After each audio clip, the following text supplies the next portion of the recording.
hangar, no? Sila rin ang may control doon. Saan kami nakastay? Malayo, grabe na.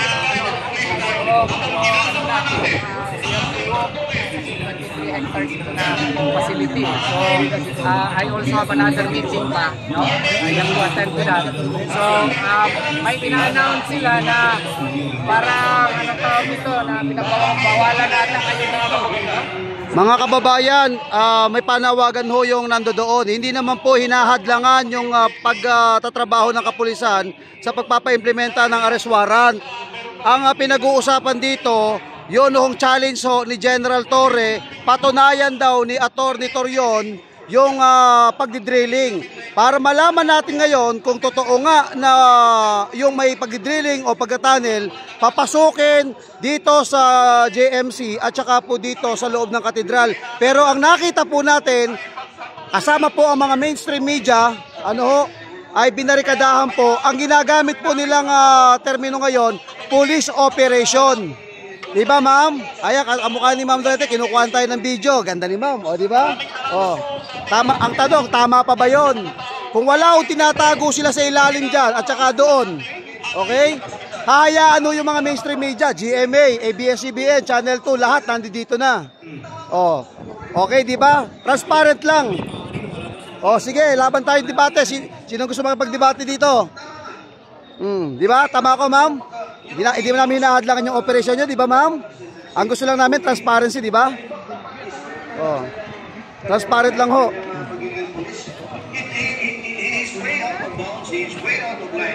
He is not in a position to say those things. Kasi, nag-relate lang yan yung situation. Well, of course, inutusan din siya siguro yung dapat sabihin para na ayan na, mamaya front page lahat ang mga humarang.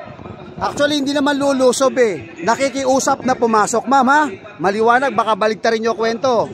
Pumunta dyan, kinakausap yung sector commander, nakikiusap lang sila kung papasukin o hindi. Ngayon dahil ayaw papasukin, pinapatunayan lang nila na meron silang itinatago. Ngayon kung wala talaga kayong itinatago, bakit hindi nyo papasukin yung mga mainstream media? Tama mali ma'am? O, di ba? O, di ba? Sige, video pa more. Ayan, no?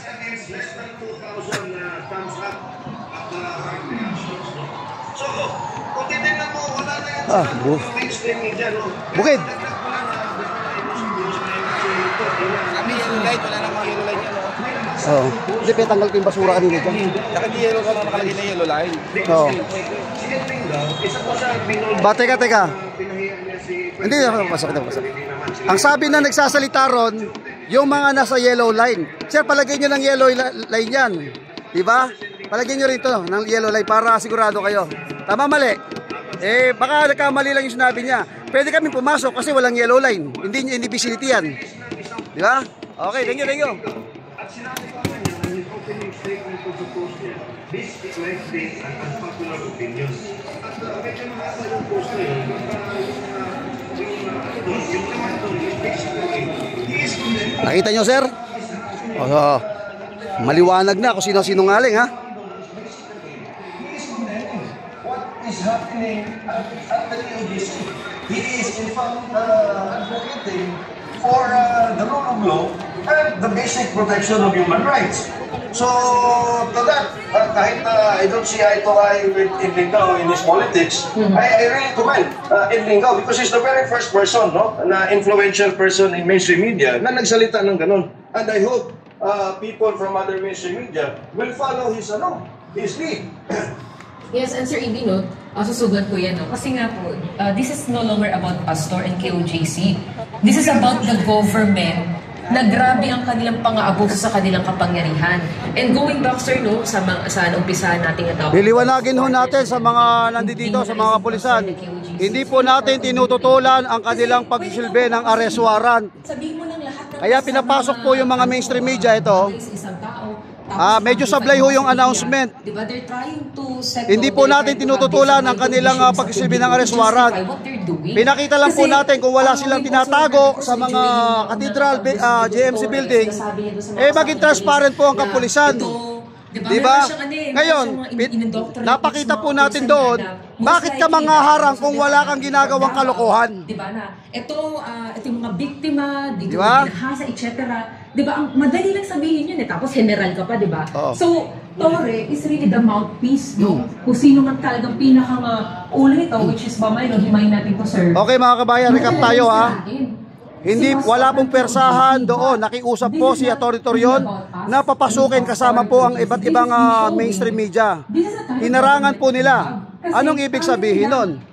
Ibig sabihin po nun mga kabayan, kung talagang wala kang ginagawa at legal ang ginagawa mo, papasukin mo ang mainstream media. Ngayon, hinarang po, ibig sabihin, there's something wrong. Hinahanap lang po ng mga taga kayo, JC, transparent po tayo para malaman natin kung ano nangyayari doon. General Torre, yung hamon mo, tinanggap na ni Atty. Torion, hinarangan ng mga tao kasama ang media, pero ngayon, ayaw papasukin dyan sa mga naturang di umano ng mga tunnel na hinuhukay nyo. Ng pangyayari ito, na ang gobyerno natin wala na sa katinuan. Kahit siguro yung mga pulis dyan, no, marirealize nyo naman dyan, mararamdaman naman din nyo dyan kung yung mga misyonaryo ay mga biktima, kung yung mga pagsisinungaling ni Torre, di ba? Kung yan ay may bahid ng katotohanan.